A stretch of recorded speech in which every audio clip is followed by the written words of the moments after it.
Levels academy Islamabad. इस video के अंदर हम deed of redemption of mortgage पढ़ेंगे। Deed of redemption of mortgage का यहाँ पे इंट्रोडक्शन मीनिंग वगैरह लिखा हुआ है, बट इसको स्टार्ट करने से पहले आपने करना यह है कि इसकी स्टार्टिंग की हेडिंग सारी आपने मॉर्गेज वाली देनी है, यानी कि मॉर्गेज का मीनिंग, डेफिनेशन, जितनी भी आपको हेडिंग्स पता है वो सारी की सारी आपने देनी है। ठीक है, उसको देने का फ़ायदा ये होगा ना कि अगर आपको मिसाल के तौर पे डीड ऑफ रिडेम्पशन की हेडिंग्स भूल जाती हैं और आपको थोड़ी सी हेडिंग्स याद रह जाती है, यानी कि 4 या 5 हेडिंग्स याद रह जाती हैं और आप कहते हो कि मैं अपना आंसर कैसे लंबा करूं, तो उसका फ़ायदा यह है कि जब आप मॉर्गेज को स्टार्टिंग पे लिख दोगे, मॉर्गेज की सारी हेडिंग डाल के एंड पे जाके डीड ऑफ मॉर्गेज को ऐड करोगे, उससे क्या होगा कि आपकी अच्छी खासी हेडिंग्स कवर हो जाएंगी। ठीक है, और जो स्टूडेंट ज़्यादा नंबर लेना चाहते हैं उनको भी इसी तरह से ही पेपर देना चाहिए कि स्टार्टिंग में मॉर्गेज की सारी हेडिंग्स दे दें और बाद में वो उस टॉपिक की हेडिंग दें जो वो एग्जाम में आया हुआ है। यानी कि अगर डीड ऑफ मॉर्गेज आई हुई है जिसमें उन्होंने डीड ऑफ रिडेम्पशन भी आपसे पूछ ली है या सिर्फ डीड ऑफ रिडेम्पशन पूछी है, तब भी आपने कोशिश करना है कि स्टार्टिंग पे मॉर्गेज से रिलेटेड जितनी हेडिंग्स है वो देनी है, उसके बाद आप deed of redemption of mortgage की हेडिंग दे दें जो वो पूछ रहे हैं। और अगर आपको डीड ऑफ मॉर्गेज यानी कि सिंपल मॉर्गेज के बारे में बताना है, जो मैंने कहा था ना स्टार्टिंग में मॉर्गेज लिख दें, अगर आपको नहीं आता तो यहाँ पे इस वीडियो के साथ एक आई का साइन आपको शो हो रहा होगा, उस पर जब आप क्लिक करेंगे तो आपको मॉर्गेज से रिलेटेड जितनी भी हेडिंग्स हैं वो सारी की सारी आपको दिख जाएंगी। जब वो हेडिंग्स डालेंगे, डाल के जब आप रिडेम्पशन का टॉपिक शुरू करेंगे ना, उससे क्या होगा, आपके मार्क्स भी अच्छे आएंगे और आपको याद भी कम रखना पड़ेगा। मिसाल के तौर पर डीड ऑफ रिडेम्पशन आप करते हो अटैम्प्ट और आप कहते हो कि मुझे डीड ऑफ रिडेम्पशन की सिर्फ 5 याद है हेडिंग्स, तो अगर आपने मॉर्गेज की डाली हुई है ना, उसके साथ आपने रिडेम्पशन की भी डाल दी है, तो आपका अच्छा खासा पेपर कवर हो जाता है और आपके आराम से पासिंग मार्क्स आ जाते हैं। अब हम इस टॉपिक को शुरू करने लगे हैं। इसका इंट्रोडक्शन अब देखते हैं कि क्या है। A deed of redemption of mortgage is a legal document that confirms the release of mortgage property after the borrower has fully repaid the loan. तो बेसिकली इसमें होता है ये ना कि मॉर्गेज के बारे में मैं थोड़ा सा बता दूं अगर आपको नहीं पता तो मॉर्गेज में ये होता है ना कि एक बंदा है, ये कहता है कि भाई मुझे कोई घर खरीदना है। ठीक है, अब इसके पास घर खरीदने के पैसे नहीं होते, एक बंदे के पास जाता है, वो बंदा जरूरी नहीं है कि कोई सिंगल बंदा हो, शायद वो कोई बैंक भी हो सकता है। ठीक है, बंदा या कोई बैंक के पास जाएगा और कहेगा कि भाई मुझे घर खरीदना है, आप क्या मुझे पैसे दे सकते हैं या लोन दे सकते हैं। तो बैंक या कोई सिंगल इंसान आपको पैसे जब देगा ना, तो आपसे ऑब्वियसली कोई प्रॉपर्टी आपसे लेगा, कोई चीज़ लेगा, ताकि कल को अगर आप पैसे लुटा ना सकें तो वो आपकी प्रॉपर्टी बेच के अपने पैसे वसूल कर लें। ठीक है ना, तो ये जो बंदा होगा ये इन बैंक से यानी कि दूसरे पार्टी से कहेगा कि भाई मुझे पैसे दे दो। ये जब पैसे देने के लिए तैयार हो जाएंगे तो आपको क्या करना होगा कि आपको अपनी कोई प्रॉपर्टी या कीमती चीज़ इनके हवाले एज अ सिक्योरिटी करनी होती है। तो ये सारा प्रोसेस होता है मॉर्गेज का। तो इसमें होता ये है कि भाई जब आप इसको रिडेम्पशन के साथ रिलेट करते हैं, अब होता क्या है कि जब मॉर्गेज का जब आप कॉन्ट्रैक्ट कराते हो ना कि इस बंदे से जब आप पैसे लेते हो और ये आपसे कोई सिक्योरिटी ले लेता है कोई चीज़, तब तक के लिए जब तक कि आप इसके पैसे लौटा नहीं देते, तो होता क्या है, एक एग्रीमेंट बनता है, एक कॉन्ट्रैक्ट बनता है। तो कॉन्ट्रैक्ट बना सकते हो, अगर आपको कॉन्ट्रैक्ट नहीं बनाना तो आप एक डीड बना लेते हो। वो डीड किसकी होती है, डीड ऑफ मॉर्गेज। ठीक है, उसमें सारा कुछ लिखा जाता है कि भाई मैंने जो है इस इतने पैसे लिए और अपना जो घर है या कीमती चीज़ है इसके हवाले कर दिया सिक्योरिटी के लिए, और जो दूसरी पार्टी है वो कहता है कि हाँ मैंने इसको इतनी अमाउंट दी है और इसका जो घर है वो मेरे पास रहेगा जब तक ये मेरे पैसे लौटाता नहीं। इसको हम कहते हैं डीड ऑफ मॉर्गेज। अब जो रिडेम्पशन की डीड है उसमें ये होता है कि भाई जिस बंदे ने पैसे लिए थे ना वो अपने पैसे लौटा देता है। अब पैसे लौटाने के बाद भी एक रिडेम्पशन डीड बनानी पड़ती है। उसका ये फ़ायदा होता है, कल को अगर दूसरा बंदा ना जिसने इसको पैसे दिए थे, कल को अगर ये कहता है कि भाई इसने मेरे पैसे नहीं लौटाए, तो जिसने लौटाए थे ना पैसे, वो अपनी रिडेम्पशन डीड दिखा के इसको प्रूव कर सकता है कि मैंने रिडेम्पशन डीड में सारी पेमेंट्स दे दी थी और हम दोनों ने इस रिडेम्पशन डीड पर साइन किया था और सारी ट्रांजैक्शन की रिसीट भी मौजूद होगी। रिसीट का मतलब होता है कि अगर इस बंदे ने ना पैसे अगर इसको दिए हैं ना, उसकी रिसीट भी उसी रिडेम्पशन डीड के साथ लगी होगी। तो रिडेम्पशन डीड बेसिकली एक कंप्लीशन होती है पैसों के लुटाने की, यानी कि पैसे लुटा दिए जाते हैं तब वो डीड बनाई जाती है ताकि दोनों पार्टीज़ के पास एक प्रूफ रहे कि भाई हाँ इस बंदे ने हमें पैसे दे दिए थे। ठीक है, तो ये होता है रिडेम्पशन डीड। ये तब बनाई जाती है जब पेमेंट आप फुली दे देते हो दूसरी पार्टी को। ठीक है, it ensures the lender mortgagee या mortgagee has no further claim on the property. तो इससे क्या होता है कि भाई जो लैंडर है ना उसके पास अब उस बंदे की कोई प्रॉपर्टी का राइट नहीं रहा। तो बेसिकली होता है ये ना कि जो बोरोवर है ना, जो पैसे लेता है लैंडर से, ठीक है, लैंडर होता है मॉर्गेगी और जो पैसे लेता है उसको बोरोवर भी कहते हैं और मॉर्गेजर भी कहते हैं। ठीक है, तो बेसिकली जो बंदा पैसे लेता है ना, ये जब पैसे लौटा देगा ना, तो क्या होगा कि रिडेम्पशन डीड बनने के बाद क्या होगा कि रिडेम्पशन डीड में ये लिख दिया जाएगा कि अब इस बंदे के पास इसकी प्रॉपर्टी अब नहीं रहेगी। यानी कि इस बंदे ने जब पैसे लिए थे ना इससे, तो पैसे लेने के लिए इसने कहा कि तुम मुझे अपनी कोई प्रॉपर्टी दो, तो इसने अपनी प्रॉपर्टी इसके हवाले कर दी जब तक के लिए ये पैसे वापस नहीं करते। जब पैसे वापस हो गए तो उस रिडेम्पशन डीड में ये लिख दिया गया कि अब उस बंदे के पास मेरी प्रॉपर्टी का कोई भी राइट नहीं रहा। ठीक है, ये बात यहाँ लिखी है इंट्रोडक्शन में। मीनिंग ऑफ रिडेम्पशन डीड अब देखते हैं। Redemption of the mortgage means the borrower that is the mortgagor has paid back the full amount of loan along with the interest, and the lender that is the mortgagee is returning the ownership right of the property। तो यहाँ पे ये बताया जा रहा है कि जो रिडेम्पशन की जो मॉर्गेज है ना, यानी कि रिडेम्पशन ऑफ मॉर्गेज डीड, ये एक ऐसा डॉक्यूमेंट होता है ना जो इसलिए बनाया जाता है जिसमें ये बताया जाता है कि जो मॉर्गेजर है जिसने पैसे लिए थे उसने सारी अमाउंट पैसे की वापस कर दी है, सूद समेत। इंटरेस्ट को कहते हैं सूद समेत। ठीक है, सूद के साथ उसने सारे पैसे की अमाउंट वापस कर दी है लेंडर को। तो अब लेंडर ने जो प्रॉपर्टी बोरोवर से ली थी सिक्योरिटी की शक्ल में, अब लेंडर क्या करेगा, अपने राइट्स, यानी कि बोरोवर ने इसको राइट दे दिया था प्रॉपर्टी का, ताकि अगर बोरोवर ने पैसे वापस ना किए तो लेंडर उसकी प्रॉपर्टी बेच के अपने पैसे वसूल कर सकता है। तो अगर रिडेम्पशन डीड में ये बता दिया गया कि बोरोवर ने तो पैसे वापस कर दिए हैं, तो जैसे ही बोरोवर ने पैसे वापस किए, इससे क्या हो गया कि लेंडर के पास जो प्रॉपर्टी राइट थे ना इसके, वो अब ख़त्म हो गए हैं। अब वो बोरोवर के पास वापस चले गए प्रॉपर्टी राइट्स। अब लेंडर के पास प्रॉपर्टी का कोई हक नहीं रहा, कोई भी राइट नहीं रहा। तो ये हमें रिडेम्पशन डीड ऑफ मॉर्गेज में मिलता है। Next heading is what is the deed of redemption of mortgage. Deed of redemption of mortgage is legal document that, यहाँ पे ये कह रहे हैं कि जो डीड ऑफ रिडेम्पशन है एक लीगल डॉक्यूमेंट है। ऑब्वियसली सब जगह पे सेम बात रिपीट होगी। इसके साथ आपने कुछ पॉइंट्स लिखने हैं, जैसे कि number 1, confirms that the loan has been fully paid. यानी कि जो रिडेम्पशन की जो मॉर्गेज डीड है ना, इसलिए बनाई जाती है क्योंकि ये एक तरह की कन्फर्मेशन बताती है कि पैसे जो हैं फुली पेड हो चुके हैं। ठीक है, जो सेम बात ऊपर लिखी थी उनको हमने पॉइंट वाइज कर देना है, पॉइंट्स की तरह लिख देना है। सेकेंड पॉइंट आता है releases the property from the mortgage. यानी कि जो प्रॉपर्टी दी गई थी ना, जिस बंदे ने पैसे लिए थे और अपनी प्रॉपर्टी दूसरे बंदे को दे दी जिससे पैसे लिए हैं, तो वो जो प्रॉपर्टी है वो रिलीज़ हो जाएगी इस बंदे से और इसको वापस मिल जाएगी। ये रिडेम्पशन डीड की वजह से होता है। और रिडेम्पशन डीड में ये चीज़ लिखी जाएगी कि जो प्रॉपर्टी है वो इस बंदे से रिलीज़ होगी, आज़ाद हो गई है और वो वापस ओनर के पास चली गई जिसकी थी। ठीक हो गया, ये भी आपने मेंशन करना पॉइंट में। Third point, remove the landers claim over the property. और जिसके पास प्रॉपर्टी दी थी ना तब तक के लिए, जब तक कि पैसे वापस नहीं होते। यानी कि जो लेंडर है जिसने पैसे दिए थे बोरोवर को, जिसने पैसे लिए थे, और बोरोवर ने क्या किया, अपनी प्रॉपर्टी इसको दे दी ना जब तक ये पैसे वापस नहीं होते। तो जैसे ही पैसे वापस हुए तो लेंडर ने क्या किया कि ये जो प्रॉपर्टी है वो बोरोवर को वापस कर दी। यानी कि लेंडर के पास अब इस प्रॉपर्टी का कोई भी राइट नहीं रहा, कोई भी क्लेम नहीं रहा, अब वो इस प्रॉपर्टी को अपने पास नहीं रख सकता। आखिरी लाइन में लिखा है ensures the return of the property document to the borrower. यहाँ पे ये कहा गया है कि जो प्रॉपर्टी है ना, यानी कि जो घर बना हुआ है, ठीक है, इस प्रॉपर्टी के जो भी डॉक्यूमेंट्स थे अब वापस दे दिए जाएंगे बोरोवर को जिसकी ये प्रॉपर्टी थी। ठीक है, ये बात यहाँ लिखी है। नेक्स्ट हेडिंग देखते हैं। Next heading is purposes of the deed of redemption. यानी कि किस पर्पज़ के लिए डीड ऑफ रिडेम्पशन बनाई जाती है। इसमें पर्पज़ लिखना है आपने। The purpose of this deed is to officially prove that the mortgage is cleared.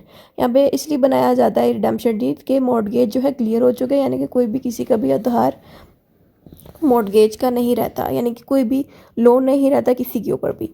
तो इसलिए रिडेम्पशन डीड बनाई जाती है तो protect the borrowers ownership right over the property. और ये रिडेम्पशन डीड इसलिए बनाई जाती है ताकि जो बोरोवर है ना उसको ओनरशिप राइट वापस मिल जाए।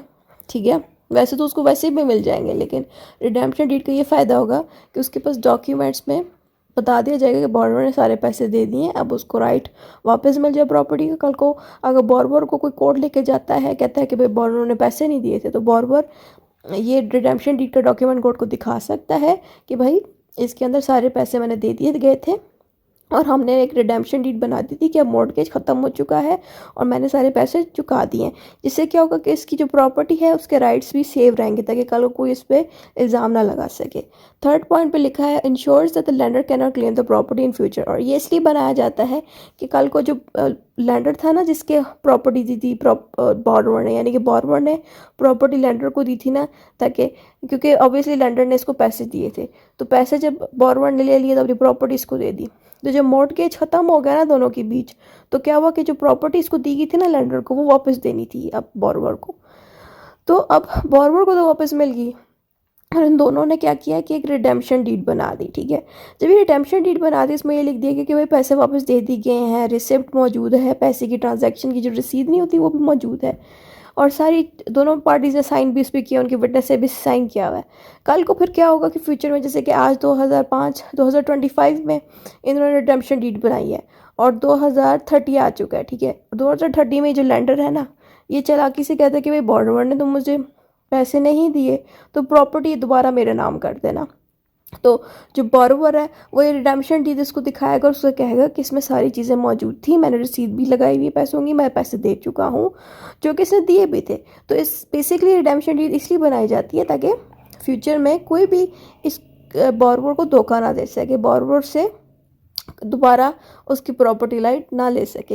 हेल्प द बोरोवर सेल और यूज़ द प्रॉपर्टी फ्रीली। उससे क्या होता है कि एक दफ़ा रिडेम्पशन डीड बन जाए जिसमें क्लियरली लिख दिया गया कि बोरोवर ने सारे पैसे दे दिए, प्रॉपर्टी राइट जो है वापस बोरोवर के पास आके, कोई भी इसका ओनर नहीं सिवाय बोरोवर के, तो बोरोवर जब चाहे प्रॉपर्टी बेच सकता है। जाहिर ही बता, जब तक प्रॉपर्टी मॉर्टगेज में रहती है यानी कि लेंडर के हाथ में रहती है, बोरोवर उस प्रॉपर्टी को बेच नहीं सकता जो कि उसकी अपनी ही प्रॉपर्टी होती है। लेकिन जब एक दफ़ा बोरोवर पैसे दे देते लैंडर को, तो प्रॉपर्टी वापस जब मिल जाती है तो वो रिडेम्पशन डीड बना देते कि भाई अब मैंने सारा कर्जा उतार दिया है, मेरी प्रॉपर्टी मेरे पास आ गई है, तो वो चाहे तो प्रॉपर्टी को सेल करे या जो मर्जी करे।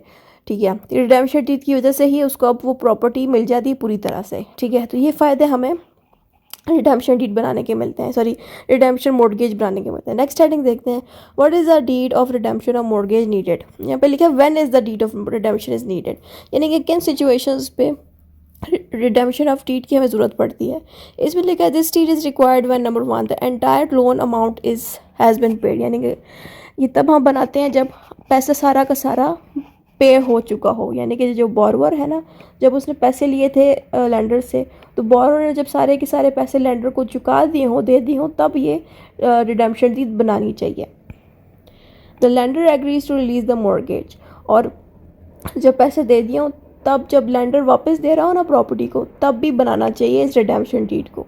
उसके अलावा थर्ड पॉइंट में लिखा है the borrower wants to remove the mortgage record from the land authority, और जब रिडेम्पशन डीड तब बनाना चाहिए जब बोरोवर चाहता है कि इसकी जो ये प्रॉपर्टी है जो उसने लैंडर को दी थी मॉर्गेज करने वक्त, तो वो जो प्रॉपर्टी है इसकी वो मॉर्गेज के रिकॉर्ड से हट जाए, यानी कि जो अथॉरिटी है ना, जहाँ पे लैंड की जो अथॉरिटी है, जहाँ पे मॉर्गेज का सिस्टम होता है, यहाँ पे मॉर्गेज के डॉक्यूमेंट्स बनते हैं। ठीक है, तो रिडेम्पशन ऑफ मॉर्गेज करने से क्या होगा कि वो रिडेम्पशन ऑफ मॉर्गेज का डॉक्यूमेंट अथॉरिटी को जमा कराएगा ताकि उनको पता चल जाए कि भाई ये जो प्रॉपर्टी है अब मॉर्गेज से हट गई है, ताकि अब ये प्रॉपर्टी को फ्रीली बेच सके। तो ये रिडेम्पशन डीड इन सिचुएशन में हम यूज़ कर सकते हैं। अगली हेडिंग है important content of the deed of redemption of mortgage. इसमें ये बताना है कि भाई इस मॉर्टगेज के डॉक्यूमेंट में क्या क्या चीज़ें ऐड की जाती हैं, क्या चीज़ें लिखी जाती हैं, वो हम देखते हैं। Deed of redemption include number 1 detail of the borrowers. Borrower कौन होता है यहाँ पे? मॉर्टगेजर, जो कि पैसे लेता है, लोन लेता है। उसकी डिटेल में आता है नेम, उसका एड्रेस और आइडेंटिटी डिटेल, जितनी भी लाइक उसकी शनाख्ती कार्ड है या जो भी आइडेंटिटी वगैरह है, वो सारी चीज़ें जो है उस कागजात पे लिखी जाएंगी। वो कागज़ कौन सा होगा? Deed of redemption of mortgage का। सेकंड होगा लैंडर। लैंडर कौन होगा? मॉर्टगेजी, और उसकी भी नेम, एड्रेस और आइडेंटिटी लिखी जाएगी इस रिडेम्पशन ऑफ मॉर्टगेज के डॉक्यूमेंट में। Detail of the original mortgage, loan amount, date of mortgage and property description. यहाँ पे ये कह रहे हैं कि एक तो इन दोनों बंदों के नाम तो होंगे ही, साथ में इसमें यह भी लिखा जाएगा कि जो ओरिजिनल मॉर्टगेज है ना, उसको भी इसके अंदर ऐड किया जाएगा। यानी कि एक तो होता है ना रिडेम्पशन मॉर्टगेज, रिडेम्पशन मॉर्टगेज अलग से एक डॉक्यूमेंट है, लेकिन इन्होंने यानी कि जो दो बंदे हैं ना जिसने पैसे लिए और दिए एक दूसरे को, ठीक है, इन्होंने ऑलरेडी एक डॉक्यूमेंट बनाया था मॉर्टगेज का। उस मॉर्टगेज के डॉक्यूमेंट की मदद से इन्होंने प्रॉपर्टी जो है लेंडर को दी और पैसे वगैरह लिए, राइट। तो वही मॉर्टगेज का डॉक्यूमेंट भी रिडेम्पशन के मॉर्टगेज में भी लगाया जाएगा। ये बात इसके थर्ड पॉइंट में लिखी है, ठीक हो गया। और फोर्थ पॉइंट पे है statement of loan replacement, confirmation that the borrower has fully paid the loan. और इस रिडेम्पशन ऑफ लोन में ये भी ऐड किया जाएगा कि जो बोरोवर है ना, जिसने पैसे लिए थे लेंडर से, उसने अपने पैसे वापस कर दिए हैं और उसकी रसीद भी ऐड होगी उस रिडेम्पशन के मॉर्गेज के डॉक्यूमेंट में। फिर अगली हेडिंग है release of mortgage, declaration that the mortgage is now cancelled. और उस रिडेम्पशन में ये भी लिखा जाएगा ना, रिडेम्पशन मॉर्गेज में, कि जो मॉर्गेज की गई थी ना इन दोनों के बीच काफ़ी पहले, पैसे जैसे चुका दिए गए हैं, पैसे चुकाने के बाद अब मॉर्गेज जो है कैंसिल हो गई, ख़त्म हो गई है, ये भी बताया जाएगा इसमें। Return of property document, confirmation that the lender is giving back the title deed. यहाँ पे ये बताया जा रहा है कि जो बोरोवर ने टाइटल दिया था ना लैंडर को अपनी प्रॉपर्टी का, अब वो टाइटल ये वापस देगा बोरोवर को, क्योंकि उसने पैसे वापस कर दिए हैं। ये चीज़ें भी इसकी रिडेम्पशन डीड में लिखी जाएंगी। सिग्नेचर ऑफ बोथ पार्टीज, और बोरोवर और लैंडर और विटनेसेस जो हैं साइन करेंगे इस डॉक्यूमेंट को, यानी कि बोरोवर भी खुद साइन करेगा, लैंडर भी करेगा, और साथ में बोरोवर की साइड से भी एक विटनेस साइन करेगा, लैंडर की साइड से भी एक विटनेस साइन करेगा रिडेम्पशन के डॉक्यूमेंट में। तो ये होता है सारा, इसमें लिखी हुई होती हैं चीज़ें। नेक्स्ट हेडिंग देखते हैं। Next heading is legal effect of the redemption mortgage. Once the deed of redemption of mortgage is sign and registered, यहाँ पे कह रहे हैं कि एक दफ़ा जब रिडेम्पशन का डीड साइन हो जाए ना और उसको किसी अथॉरिटी से आप रजिस्टर करा दें, उसके बाद क्या होता है, the borrower gets back full ownership of the property. यहाँ पे ये कहते हैं कि जब एक दफ़ा दोनों पार्टी साइन कर दें, साइन करने के बाद उस रिडेम्पशन डीड को, यानी कि उस रिडेम्पशन मॉर्गेज डीड को किसी अथॉरिटी से आप रजिस्टर करा दें ना, जैसे ही रजिस्टर होता जाएगा ना, तो क्या होगा कि वो जो रिडेम्पशन डीड है उस पर अमल किया जाएगा और बोरोवर को उसकी प्रॉपर्टी वापस मिल जाएगी, उसकी ओनरशिप राइट्स उसको वापस मिल जाएंगे, और लैंडर के पास अभी कोई भी लीगल राइट उस प्रॉपर्टी के ऊपर नहीं रहेगा। ठीक है, तो बोरोवर सेल लीज और मॉर्गेज द प्रॉपर्टी अगेन, और अब बोरोवर क्या कर सकता है कि उसी प्रॉपर्टी को दोबारा मॉर्गेज कर सकता है, किसी और बंदे के साथ कर सकता है, या वो उस प्रॉपर्टी को लीज कर सकता है, या वो उस प्रॉपर्टी को बेच सकता है। यानी कि क्या ये रहे हैं कि मॉर्गेज जो चाहे अपनी प्रॉपर्टी के साथ अब कर सकता है, क्योंकि उसने पैसे वापस कर दिए हैं, प्रॉपर्टी अब इसके पास वापस आ गई है। अब mortgage entry is remove from land record, और मॉर्गेज का जो रिकॉर्ड उन्होंने बनाया था ना पहले एक दूसरे के साथ जो पैसे की लेन देन की थी मॉर्गेज के थ्रू, अब मॉर्गेज की जो एंट्री की गई थी अथॉरिटी के अंदर जिसमें मॉर्गेज की एंट्री होती है, वहाँ से अब इनका रिकॉर्ड हटा दिया गया है, क्योंकि उन्होंने पैसे के लेन देन ख़त्म कर दिए, यानी कि पैसे शैसे दे के मामला ख़त्म कर लिए मॉर्गेज के।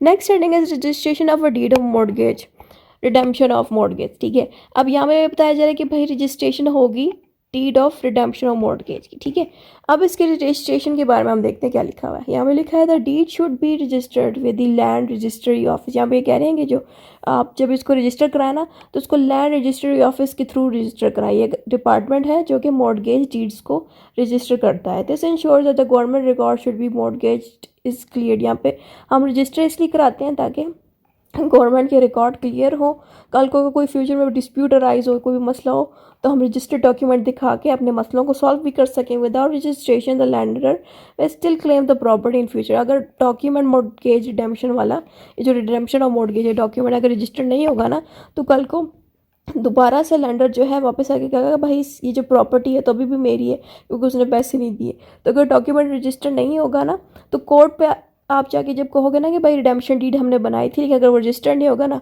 तो कोर्ट कहेगी कि भाई हम आपकी कोई हेल्प नहीं करते क्योंकि हमने डॉक्यूमेंट रजिस्टर नहीं कराया, तो हमारी नज़र में ये डॉक्यूमेंट जाली है, कोई फ़ायदा नहीं देगा। तो अगर डॉक्यूमेंट रजिस्टर होगा तो कल को कोई लैंडर आगे कहता है ना बोरोवर से कि ये जो प्रॉपर्टी है तो अभी भी मेरे पास, इसने पैसे तो नहीं दिए, डॉक्यूमेंट जे लिए, तो अगर ये रजिस्टर्ड होगा तो कोर्ट कहेगी हाँ ये डॉक्यूमेंट रजिस्टर है, तो लैंडर ने जो इल्ज़ाम लगाए हैं वो झूठे हैं, तो प्रॉपर्टी उसके हाथ से नहीं जाएगी। तो इसलिए रजिस्ट्रेशन करानी बड़ी ज़रूरी होती है। कंक्लूजन देख लेते हैं।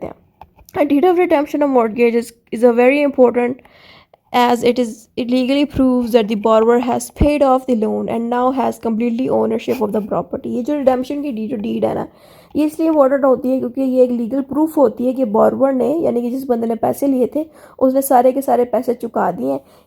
सारे के सारे पैसे जब चुका दिए तो उससे क्या होगा कि अब जो प्रॉपर्टी उसने मॉर्गेज के लिए दी थी वो वापस इसके पास आ गई है। It protects the borrower from future claims by the lender and allows the property to be used freely। तो वो ये redemption deed इसलिए बनाई जाती है ताकि जो borrower है वो आज़ाद रह सके और आज़ादी से अपनी प्रॉपर्टी को यूज़ कर सके, ताकि कल को लैंडर अगर इसकी प्रॉपर्टी लेता है तो borrower उसको redemption deed दिखा के अपनी प्रॉपर्टी बचा सके। ठीक है, अब हम इसकी डीड देखते हैं कि रिडेम्पशन की डीड दिखती कैसे है। आप चाहें तो रिडेम्पशन की डीड लिखें पेपर में, चाहें तो ना लिखें। अगर उन्होंने पेपर में पूछ ली कि रिडेम्पशन डीड को ड्राफ्ट करें तब बेशक आप लिखते हैं, अगर उन्होंने नहीं पूछी तो ऊपर वाले पॉइंट्स भी इनफ हैं। ठीक है, अब हम इसकी ड्राफ्ट देख लेते हैं कि बनती कैसे है डीड। तो ड्राफ्ट इस तरह से होता है कि this deed of redemption of mortgage is made and executed on this date at Lahore by and between. तो आपने करना ये है कि शुरू में डीड का नेम मेंशन करना, जैसे कि यहाँ पे मैंने मेंशन किया, सारी डीड्स में इसी तरह ही होगा कि दिस डीड के साथ इस तरह से डीड का नेम आएगा। फिर उसके बाद मेड एंड एग्जीक्यूटेड लिख के फिर आपने आगे कोई भी अपनी पसंद की डेट देनी है, पास्ट की दें, फ्यूचर की दें, आपकी मर्ज़ी की जो डेट आप दे दें। उसके साथ आपने लिख देना है कि लाहौर या कोई भी कंट्री या प्लेस में आप रह रहे हैं उसकी लोकेशन लिख के by and between. By and between यानी कि किन लोगों के दरमियान बनाई जा रही है उनके बारे में आपने बताना है। तो पार्टीज़ के बारे में मेंशन करनी है फर्स्ट हेडिंग, जिसमें मॉर्गेजर की हेडिंग पहले देनी है यानी कि जो पैसे लेने वाला है, और मॉर्गेजी की उसके बाद देनी है जिसको हम लेंडर कहते हैं, ठीक है, जो पैसे देता है। तो पहले हमने मॉर्गेजर के बारे में बता देना है जिसका नेम अहमद रज़ा दिया है, son of Riyaz Ahmed, residing at this place. यहाँ पे आपने करना यह है ना कि उस बंदे का नाम दे देना है, उसके फादर का नेम मेंशन करना है, साथ में लिखना सन ऑफ, ठीक है। सन ऑफ इस तरह से भी लिख सकते हैं या सन ऑफ इस तरह से भी आप लिख सकते हैं, आपकी अपनी मर्जी है। और रेजिडेंस ऑफ को आप इस तरह से भी लिख सकते हैं या आप इस तरह से भी लिख सकते हैं, आपकी अपनी मर्जी, ठीक है। तो यहाँ पे कोई भी अपने रेजिडेंसी लाहौर की है, जहाँ पे भी आप रहते हैं उसकी लोकेशन दे दें, कोई भी आर्जी सी फर्जी सी, ठीक है। और साथ में ये भी बताया गया कि here and after referred as the mortgagor, और यहाँ पे ये बताया जा रहा है कि मिस्टर अहमद रज़ा का नाम इस डीड में यूज़ नहीं होगा बल्कि इसका नाम यूज़ होगा एज अ मॉर्गेजर, यानी कि पूरी इस डीड के अंदर मॉर्गेजर ही इसको रेफ़र किया जाएगा, ठीक है। Which term shall include his heir legal representative and science, और यहाँ पे ये कह रहे हैं कि इसके वारिस भी आगे मेंशन किए जाएंगे। कल को अगर ये बंदा नहीं रहता तो इसकी जो डीड है वो इसके वारिस वगैरह भी और बाकी के जो लोग हैं वो भी इसको चला सकते हैं। सेम ही आपने वही चीज़ें लेंडर के साथ भी लिखनी है, ठीक है। जैसे कि यहाँ पे XYZ bank limited, obviously lender एक पर्सन बाजू का नहीं होता, तो पैसे देने वाली अथॉरिटी एक बैंक भी होती है, कोई बंदा भी हो सकता है। तो यहाँ पे मैंने बंदे की जगह बैंक का रेफरेंस दे दिया, तो बैंक का नेम तो आपने नहीं मेंशन करना, यहाँ पे आपने लिखना है XYZ बैंक लिमिटेड, ठीक है। जैसे कि अल्फला बैंक हो गया या कोई भी दूसरे बैंक्स हो गए, तो बैंक्स का नेम मैंशन करने के बजाय आप XYZ कर दें, ठीक है। और उसके बाद banking company incorporated under the laws of Pakistan having its registered official at this place. तो आपने इस तरह से ना बैंक का नेम एक दफ़ा मेंशन कर दिया, फिर हमने इस तरह से बताना है कि आप banking company incorporated under the law of Pakistan की जो बैंक है ये पाकिस्तान के साथ रजिस्टर्ड हुई हुई है, ठीक है। और इसकी जो अथॉरिटी है वो रजिस्टर्ड हुई हुई है फ़लाँ लोकेशन में, कोई भी अपनी पसंद की लोकेशन आप डाल दें, ठीक है। और अब ये जो बैंक है ना इसको XYZ बैंक लिमिटेड नहीं कहा जाएगा इस पूरी डीड में, बल्कि इसको कहा जाएगा मॉर्गेजी, पूरी इस डीड में इसको एज अ मॉर्गेजी रेफर किया जाएगा, ठीक है। और इसके आगे से जितने भी सक्सेसर हैं और साइनीज़ हैं जिन लोगों ने लाइक इसके साथ एज अ विटनेस साइन किया था या जो इसके आगे वारिस होंगे या जो भी अथॉरिटी इनके साथ काम करेगी वो भी पार्टिसिपेट कर सकते हैं इस डीड में। तो ये बातें यहाँ पे लिखी हैं, ठीक है। यहाँ पे जैसे लिखा होता है ना which term shall include this assignees and assignees और सक्सेसर का यही मतलब होता है कि इसके जितने भी हिस्से के लोग हैं जो इसके साथ मिलकर काम करते हैं या फ्यूचर में इसके साथ चलेंगे वो भी इसमें कर सकते हैं काम, ठीक है। नेक्स्ट हेडिंग है हमारे पास वेयर एज। अब यहाँ पे डीड बताई जाएगी कि भाई डीड में हुआ क्या था। हमने यहाँ पे लिखना है कि मॉर्गेजर ने ना तकरीबन 5 लाख रुपए लोन लिए हैं जो कि 5 मिलियन रुपीज़ ओनली बनता है, ठीक है, from the mortgagee on 1 January 2020 against a simple mortgage of his property located at this. यहाँ पे ये बताया जा रहा है कि जो मॉर्गेजर है उसने मॉर्गेजी से 5 लाख रुपए लिए हैं इस डेट को, ठीक है। और सिंपल मॉर्गेज उन्होंने बनाई थी, यानी कि जितनी डिफरेंट टाइप्स थी ना मॉर्गेज की वैसे कुछ नहीं किया, सिंपल मॉर्गेज बनाई है उन्होंने, प्रॉपर्टी को भी मॉर्गेज कर दिया और पैसे इतने ले लिए, ठीक है। और डेट भी मेंशन कर देनी है, ये बात उन्होंने फर्स्ट पॉइंट में लिखी है। सेकंड पॉइंट में उन्होंने लिखी है the mortgage was created through a simple mortgage deed registered with the sub registrar. यहाँ पे ये कह रहे हैं कि जो मॉर्गेज है ना वो बिल्कुल सिंपल सी बनी थी, यानी कि सिंपल मॉर्गेज डीड बनी थी, और वो जो मॉर्गेज डीड थी वो रजिस्टर कराई गई थी, हमने लोगों ने रजिस्टर कराई थी सब रजिस्ट्रार से, और वो जो सब रजिस्ट्रार था उनके ऑफिस लाहौर में मौजूद था, और इस डेट को उन्होंने रजिस्टर कराई। डेट अब अपनी मर्ज़ी की दिएगा, ठीक है, जो आपको पसंद हो। Under which the mortgagor had agree to repay the loan in monthly instalment with the interest rate of 12% annum, ठीक है। यहाँ पे ये बताया जा रहा है कि मॉर्गेजर का जो मॉर्गेज बना था ना मॉर्गेज डीड, ये बिल्कुल सिंपल थी और इसको सब रजिस्ट्रार के ऑफिस में रजिस्टर कराया गया इस डेट को, और वो लाहौर में था इनके ऑफिस, ठीक है। और ये इसलिए हुआ कि मॉर्गेजर ने कहा कि ठीक है वो पैसे एग्री किया कि वो पैसे पे बैक कर देगा, लेकिन वो मंथली इंस्टॉलमेंट के थ्रू करेगा, यानी कि हैवी अमाउंट वो एकदम नहीं देगा मॉर्गेजर, बल्कि थोड़ी थोड़ी करके हर महीने देते रहेगा, लेकिन इंटरेस्ट के साथ देगा। यानी कि अगर मॉर्गेजर ने 5 लाख लिए हैं तो वापस उसको 10 लाख करने पड़ेंगे, ठीक है। इसको सूद कहते हैं। तो उसने सूद के साथ पैसे वापस करने मॉर्गेजर ने मॉर्गेजी को। नेक्स्ट हेडिंग है हमारे पास, सॉरी नेक्स्ट पॉइंट है, the mortgager has now fully repaid the loan amount along with all interest, charge and costs, and has requested the mortgagee to release the mortgage and return the title document of the property. Sir में यहाँ पे लिखा है कि the mortgagee has agreed to redeem the property and release the mortgager from all the obligation related to the mortgage loan। यहाँ पे ना redeem का मतलब है कि mortgage से आज़ाद करना, ठीक है।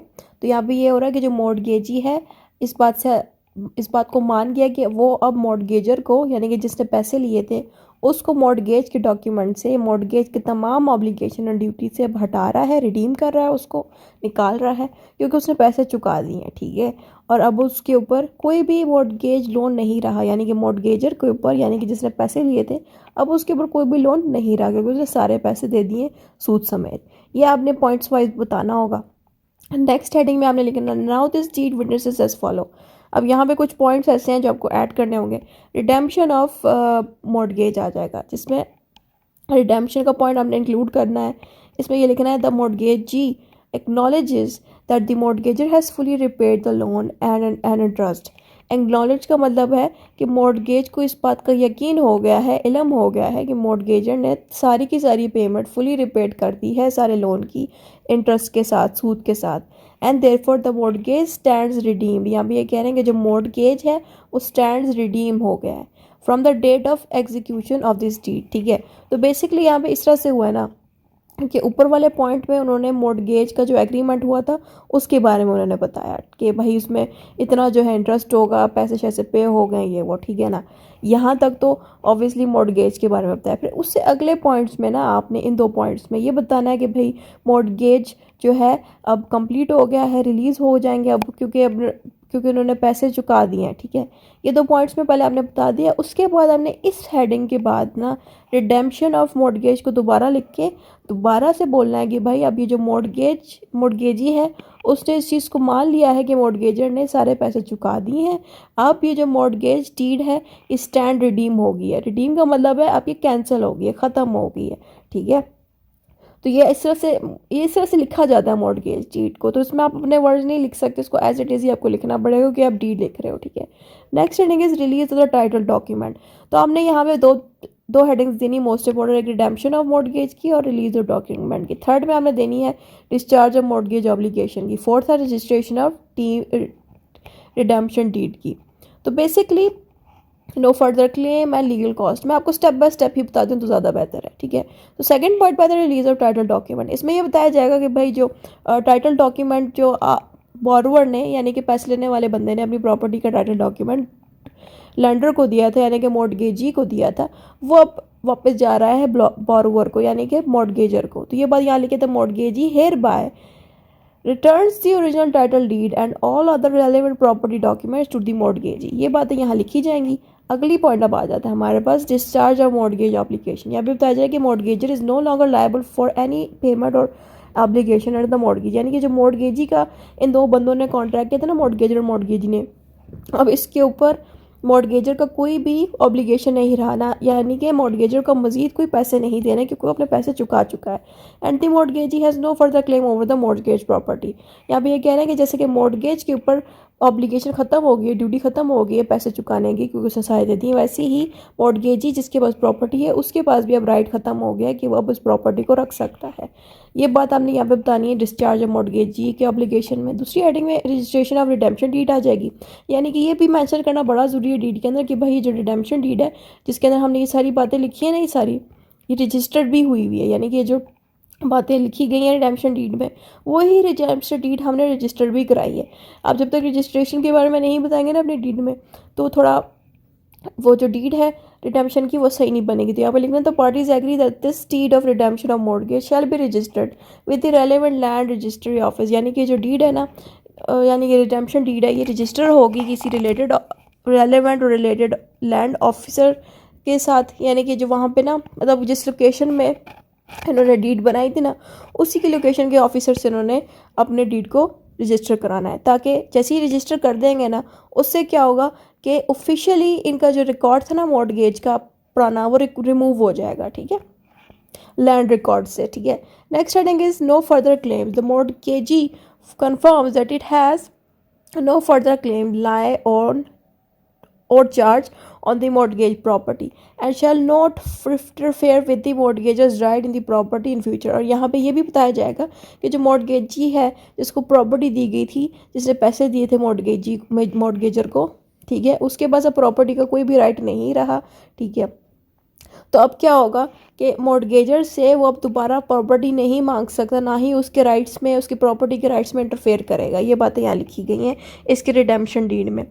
फिर अगला पॉइंट आता है all cost and expenses related to this deed of redemption and its registration shall be borne by the mortgager unless agreed otherwise। यानी कि मॉर्गेजर जिसने प्रॉपर्टी अपने दूसरे बंदे को दी थी और इसने पैसे खुद लिए थे उस बंदे से, उसके ऊपर ही ये लायबिलिटी है, रिस्पॉन्सिबिलिटी है कि वो इस डीड ऑफ रिडेम्पशन के सारे पैसे देगा। यानी कि ऑब्वियसली जब आप डीड ऑफ रिडेम्पशन बनाते हो, जब कागजात बनाते हो, उसके कागजात तैयार कराते हो, उसको रजिस्टर कराते हो, जितने भी इसके काम होते हैं उस पर पैसे लगते हैं, ठीक है, फ्री तो नहीं होता।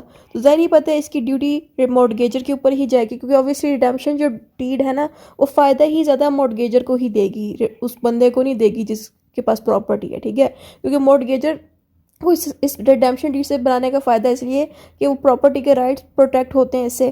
कल को अगर मॉर्गेजर की जो प्रॉपर्टी है, अगर मॉर्गेजी यानी कि जिसने पैसे लिए थे, इसने पैसे लिए थे, कल को अगर वो कहता है कि भाई तुम्हारी जो प्रॉपर्टी है वो मेरी है, तुमने तो पैसे नहीं चुकाए, तो रिडेम्पशन डीड दिखा के मॉर्गेजर उसको कह सकता है कि भाई मैंने तो पैसे चुका दिए, तुम अब मुझसे प्रॉपर्टी नहीं ले सकते, ना ही झूठे क्लेम कर सकते। तो बेसिकली फ़ायदा इसी का ही है ना, इसी को फ़ायदा पहुंच रहा है, तो इसी को चाहिए कि वो इस डीड ऑफ रिडेम्पशन पे और इसके रजिस्ट्रेशन पे जितने भी पैसे लग रहे हैं वो खुद ही चुकाए, ठीक है। अगली हेडिंग पे अपने विटनेसेस का बताना है कि the witness whereof in the witness whereof the parties have signed this deed on the date mentioned above in the presence of witnesses। तो यहाँ पे आपने बॉक्सेस नहीं बनाने जैसे मैंने बनाया, ये ऑब्वियसली मैं टाइप किया था डाटा, तो मुझे उनको एक एक जगह पर रखने के लिए सही सही जगह पर रखने के लिए बॉक्स बनाना पड़ा। तो आपको बॉक्स बनाने की ज़रूरत नहीं है, आपको सिंपल जैसे लिखा हुआ है ऐसे ही लिखना है अंदर, यानी कि आपको sign by the mortgagor, sign by the mortgagee की हेडिंग दे देनी है, या आपको साइन नहीं पहले लिखना तो पहले आप मॉर्गेजर की हेडिंग दे दो, इस पर मॉर्गेजी की हेडिंग दे के इनके नेम लिख दो, एंड पे जाके सिग्नेचर की हेडिंग दे दो। इस तरह से भी आप दे सकते हैं, या आप चाहो तो साइन बाय द मॉर्गेजर वाली हेडिंग दे के भी लिख सकते हो, ठीक है। वैसे ही जैसे कि बैंक का नेम हमने XYZ बैंक लिमिटेड लिखा है, वैसे ही आपने यहाँ पे भी लिख देना है, ठीक है। और बैंक ऑब्वियसली ये एक पब्लिक अथॉरिटी होती है, प्राइवेट पर्सन तो नहीं होता, तो यहाँ पे ऑथराइज सिग्नेचर लिखा हुआ आएगा, लेकिन प्राइवेट पर्सन के साथ लिखा हुआ था सिंपल सिग्नेचर। तो अब विटनेसेस देख लेते हैं इनके। तो विटनेसेस में ऑब्वियसली आपने एक भी किसी भी बंदे का नाम डाल देना है विटनेस में, और कोई भी रैंडम सा आउट ऑफ नोवेयर CNIC दे देना है, अपनी पसंद का फर्जी सा और सिग्नेचर की हेडिंग दे देनी है। सेम वो आपने दूसरे बंदे के साथ भी यही करना है। बस इतना ही था इस वीडियो में। Thank you for watching.